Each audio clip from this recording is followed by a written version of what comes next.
Good stuff, man. Yeah. Hey, everyone, welcome. Sorry, I got a little alcohol in me. Anyways, welcome to, I don't even know what number episode this is. So, today, what we're going to do is we're just going to talk about some politics, talk about the elections. Welcome to KevJa, by the way, KevJa Podcast, by the way.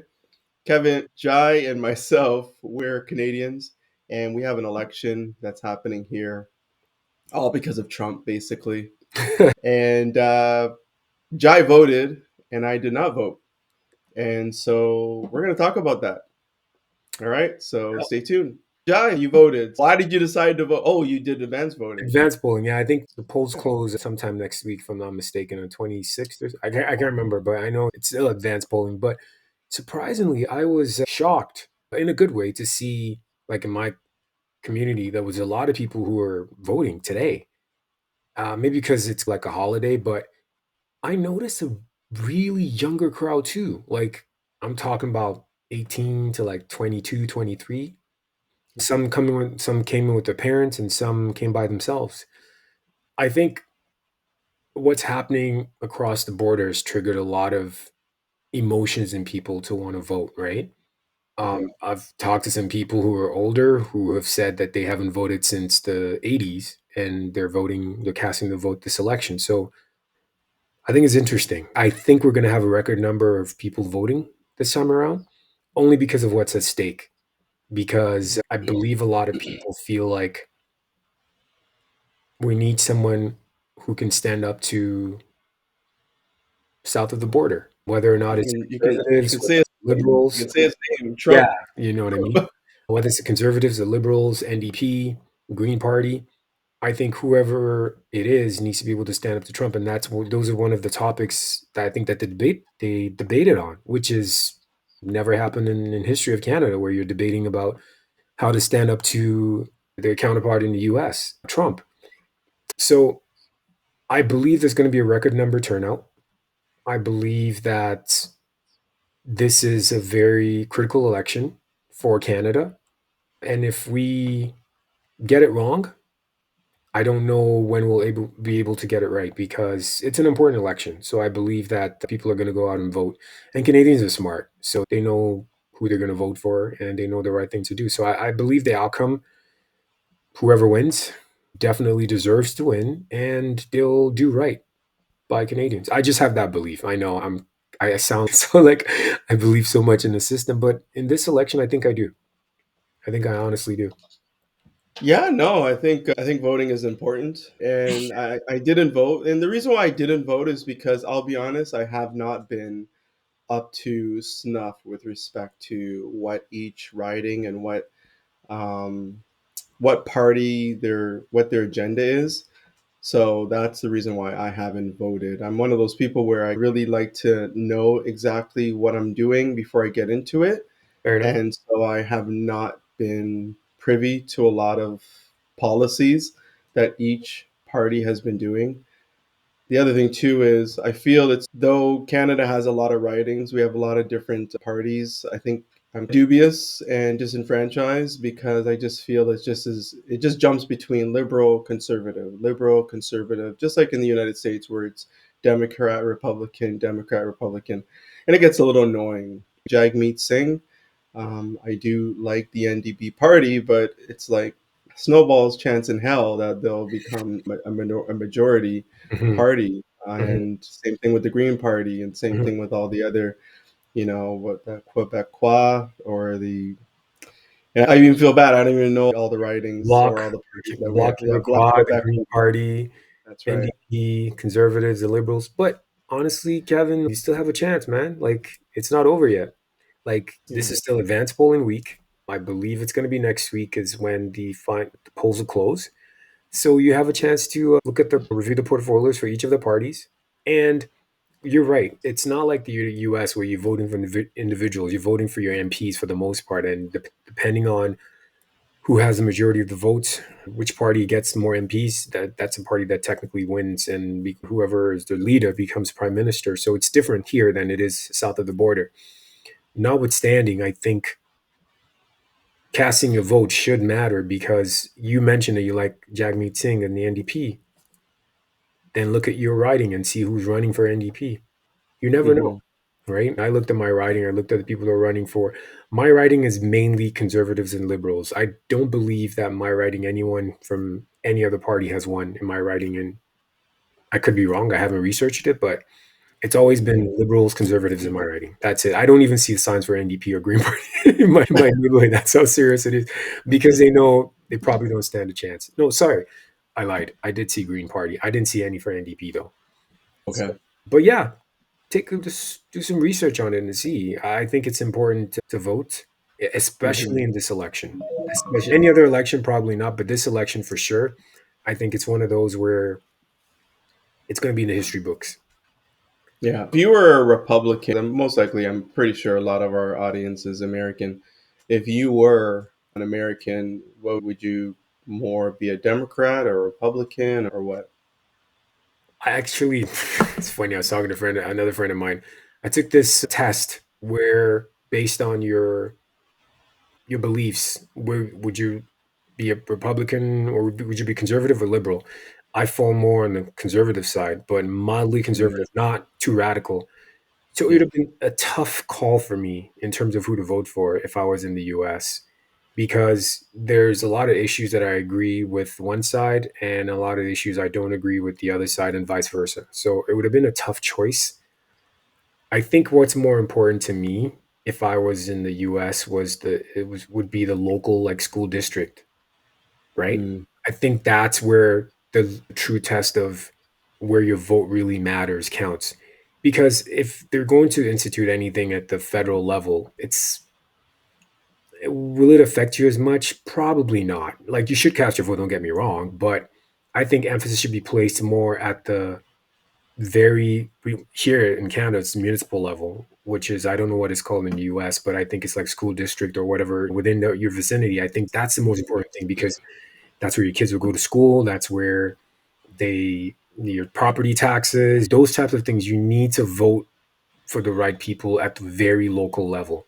hmm. Presidential elections, it's a lot of I call it Hollywood. It's a lot of stuff that whoever is in charge wouldn't how they impact you locally more on the foreign scene that you want, where how are they going to impact the United States as a whole? Meanwhile, Canada is different because right now, if I have an issue, I can email my local MP, and within minutes, I'm getting a response from their office. So it's very different. But to answer your question, and I sorry it took a long time to answer it, but I fell on the conservative side when I took the test, and it was on both Canadian and the US side. But how I vote is different though, because in an election, it just depends on which party policy I agree with because they change their policies or portfolios. I'm sorry, their policies every now and again. So, whichever one I align with at that point in time and whatever the issue is at hand, that's how I tend to vote. But my mindset, based on the test that I took, it's mildly conservative. So, Okay. Okay. what about you? Yeah, no, that's good. Yeah, no, that's interesting. For me, I think I'd probably be a little conservative as well. Mm. I have a bit of a theory. I don't know if anyone wants to discredit or whatever. Say, I feel when you're younger, the mm, liberal and the democratic agenda seems to be more in a line, right? Because the democratic and the liberal agenda is more geared towards helping those that are less in need, funding and things like that, right? Versus conservative, it's more that bail out the businesses and the companies, tax breaks to the big companies, and then the trickle down. If the rich guys line their pockets and they're not struggling, then they're just gonna you can just all their extra change, they're not gonna care about it because they're so fatly aligned. yeah, yeah, That's the trickle down effect. And that's more from a conservative. So my theory is that as you get older and you get more financially stable, you start earning more, you end up just inherently becoming a little bit more fiscally responsible. true. And you, not necessarily everyone's like this, I just want to be honest, but I don't want to pay taxes, right? I don't mind paying taxes. I want to make that clear, and I do pay taxes. But you realize when you work so hard, when you're making X number, hundreds of thousands of dollars, and then all of a sudden you realize your take home pay is only this much, and you have this, and you have kids, and you realize that there's a lot that gets taxed. You buy stuff, it gets taxed. You earn, it gets taxed. Even your investments, you get taxed. It just gets so much. So my theory is that as you are young, you don't have a lot of financial or economic investments in terms of that area. And so the liberal perspective seems to make a lot of sense. But then when you get a little bit older, you realize, hey, wait a minute, how can I do this? And then you got to find loopholes, you got to incorporate, you got to do all these things. And then you realize, wait a minute, if you incorporate, your taxes are less. And then you can do dividends, and then you can, so it's just one of those things. A little bit of my theory. So, long, short, again, sorry for my long winded answer. Oh, I probably would be a conservative. Um, I'm not really into Trump. We can just maybe get back to the US side of things because probably a lot of, or yeah, right now, or I guess. exactly. A lot of our listeners are probably American. I don't really like Trump, Mhm. but what he's doing, I don't. I if I'm an American, I don't hate it. I don't hate it. I think at the end of the day, he's doing what he's got to do for his people. Is he doing it the right way? I don't think so. I think he's making a mess of it. The one thing I will say is I think Americans need to realize that they're every kingdom, every Empire. dynasty, yeah, Mhm. empire. Thank Yeah. you. Perfect. Every empire falls, and the U.S. had a great run. But I think it's time that you guys, Americans, realize that the empire is done. It's Really? over. You think so? Yeah, it's. I think so. I think it's pretty much done. Very, I think. very interesting. Two Yeah. things though. I don't know Yeah. if you're done, but I was going to say two things. First, I believe Trump is doing everything he said he was going to do, right? So it shouldn't take people by surprise that he's imposing tariffs, he's the immigration things. Love him or hate him, he's doing what he said he was going to do. That's number one. Two, I don't necessarily agree when you say the empire. I was going to say the Empire Strikes Back, but I don't know. I don't know that because, okay, I'll give you an example. I strongly believe that even though he's imposing tariffs on China and vice versa, I strongly believe they need each other. In as much as people think that China is the world power, maybe they are. I still think US is such a big economy when it comes to consumers that if you don't have a share of the US market, you will get like it would impact your country. You know what I mean? I've seen news on both sides where people are complaining about the tariffs affecting Americans, and I've seen it on the Chinese side. People are saying it's affecting them too because obviously if nobody's buying from them, all they manufacture, majority of 50, 60% of what they manufacture in China goes to the US. So if nobody's buying, that's 50, 60% gone right there of the market. You know what I mean? I sorry to cut you So off. I don't think that's accurate. I think it's around is 20% it 20%? actually. But Yeah. 20% is a It's not. lot. Even if, okay, let's just, for argument's sake, it's 20%. That's a lot. Mhm. That is a lot. Significantly, when it comes to the dollars, it's a lot. So I don't know. I don't know. I just don't feel, let me not say feel, I just don't think that the empire is over yet for the US. And it circled back to what we're talking about. I don't necessarily agree with how Trump is going about it because I believe there are other ways, but that's what they voted for. So no surprises there. He's just being who he is. He's been that way since day one. I don't think he's changed from who he was the last election till now. So when people are shocked and surprised, that's you voted for him. Like nobody forced your hand, right? So sorry, Jai. I just googled it. I said, Okay. what percentage of GDP, a percentage in GDP, Hmm. China imports to U.S. So Hmm. what is the percentage of the GDP China imports to U.S.? And it says as of 2023, China's imports from the U.S. total approximately 165 billion dollars, according to the United States whatever database. The China's gross domestic product GDP estimated at around 17 trillion, right? So 165 billion. Hmm. Their overall GDP is 17 trillion. Hmm. This represents only 0.29% of China's GDP. This Mm. is relatively small percentage indicates the US imports constitutes a minor portion of China's overall economy. No, but Over that's over import, Reese. right? That's That's import. right. No, I'm talking about export. Okay, all right, let me change Because it. yeah, change it to export because a lot of what they manufacture is consumed and purchased by the US because US has it's mainly a consumer economy for the most part. A lot of the manufacturing is moved to China, so they consume a lot of stuff that comes from there. So it's the export we Okay. got to look at from China. Okay. Yeah, All right, let me change it. yeah. That is calculating. So as of 2023, China's exports to the United States amounted to approximately 439 billion, while China's gross domestic product for the same year was 17 trillion. Hmm. To determine percentage, blah blah blah. So it is 2.47%. Therefore, exports to the United States accounted for approximately 2.47% of China's GDP in 2023. The figure indicates a decrease from previous years. For example, in 2018, exports to US represented around 3.5% of China's GDP. The Mm. declining proportion reflects China's efforts to diversify its export markets and reduce reliance on the US.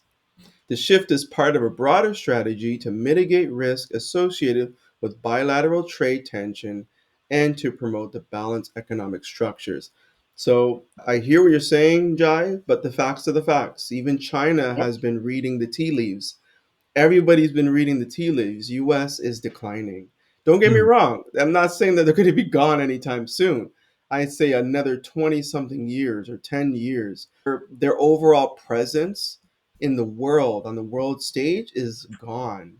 It's I don't gone, know, right? man. With I just BRICS, I hold don't on, know. wait, hold on. Go With ahead, go ahead. BRICS, Numbers don't lie, but you're right. Go yeah, ahead, with Snake. BRICS. So you know about BRICS, Yeah, Brazil, Brazil, Russia, Russia, India, China, India, and South Africa. China, South Africa. Hmm. If you total all those people, that is real economic power, That's and true. that's the problem. US is only 350 something million people. You got India alone is 2 India, trillion. China alone, that's 2 billion. Thank Right. you. Thank you. So I think that's the problem. So yes, US is a very rich nation and they consume a lot, but at the end of the day, at 350,000 people, given the large Million. amount of other people in these other countries, and these other countries are developing as first world countries as well, they're now going to be consumers too. Because that's the first thing that happens when you become a No, but first world country. You start consuming because you can enjoy the finer things in life and the greater things in life and the luxury bags of Louis Vuitton. And so that's the problem. But go on. yeah, but the buying power of the US is still impeccable. Like you can't compare any other nation, even those four nations or five nations combined. The buying power of the US, it's immense. It's been every do you remember they spend the US dollar. So the Louis bag that costs like maybe $10,000, someone in India or China is not going to buy that, right? So let's even say it's 100,000 people purchase a bag that's $10,000. Not That's a many lot. rich people. No, I'm There's not. But rich people in China. the rich people in China, but the numbers are the purchasing power is not the same as the US, is what I mean by that. Because the US has the dollar. So when a rich So person, what do you mean by that? The U.S. has a dollar. okay, Can you so a elaborate? rich person in China or in India, if they want to purchase a Louis bag, you remember it's priced in US dollars. I don't know how Mm-hmm. much yuan is in or rupees is going to convert to 10,000 US dollars, but it's a lot of money in their currency, right? Mm-hmm. So they have to convert it to the US dollar against what they're purchasing, right? So that's not helping them. Whereas a person in the US, they have $10,000, right, to buy the bag. They're all rich, but it's going to impact a person in India, China significantly more because they have to convert whatever currency they have to the US dollar. Even if they're rich in US dollars, it's still going against the US dollar. They have the buy, like that's what I'm saying about the buying capacity of the US. Now, to your point about there's rich people there, I agree. But if you're a billionaire in dollars, it's different from if you're a billionaire in rupees or yuan. Unless you're a billionaire in dollars as well, you can't equate it. Like the unit of measurement for rich people is it's still the primary dollar. So until all countries cease to use or the US dollar ceases to exist as the currency of commerce, I think they're still in the game. we could be right 20, 30 years from now, but I just strongly believe that they're smart enough to put people there that would make sure that doesn't happen. It's funny you say that. I think that's always been U.S. That's a segue to who they, you know what? But I don't know that the people around him would want the US to collapse given how things are going with what he's doing. So I'm sure there's advisors there that would try cushioning the blow of whatever it is he wants to enact. But again, Well, I'm not a politician. We're just guessing here, just making, you know, it's well, just, it's a little more than guessing. It's also just looking, right? yeah. Facts, like I just read to you. China is more in tune with what's happening from an economic perspective between the bilateral tension, and as you can see, their exports are reducing, they're declining, and so there's a reason for that. I think ultimately what I'm trying to get at is, and to see what's it called? What was that? Caesar, the Roman Empire. You Caesar. think Yeah. Yeah, Roman you think they just said, "Oh yeah, we're declining, so let's just do it." No, they fought and they tried their best to stay on conquer top. other Yep. nations, stay on top, and so I think that's just what we're seeing with US, right? Back in the day in the Cold War, in the 1950s and 40s, what they did with Cuba and all that stuff, that's when they had power. They can do whatever the heck they want. Cuba is literally stuck in the 1930s, all because of U.S. They just And then That's you had true. the Cold War, you had the nuclear fear of just nuclear war between U.S. and Russia. But those days are pretty much gone. U.S. And what U.S. did was they actually dropped bombs, right? And that's what it's unfortunate, but that's what made them the superpower because people were really afraid. No other country has ever dropped a bomb on another country. It's only U.S. that's done that. Mhm. I think at the end of the day, it was so long ago, and now everyone has nuclear proliferation. So it's more of a moot point. So before, U.S. was showing, hey, y'all don't mess with me. We have something special, and you want to mess with us, you can't really test us because we have the uranium, we have the capability, which you don't. But now everybody has it. And Mhm. even if you look at Iran, it's not like Trump is saying they cannot refine uranium. He's just basically saying they can't have a nuclear program.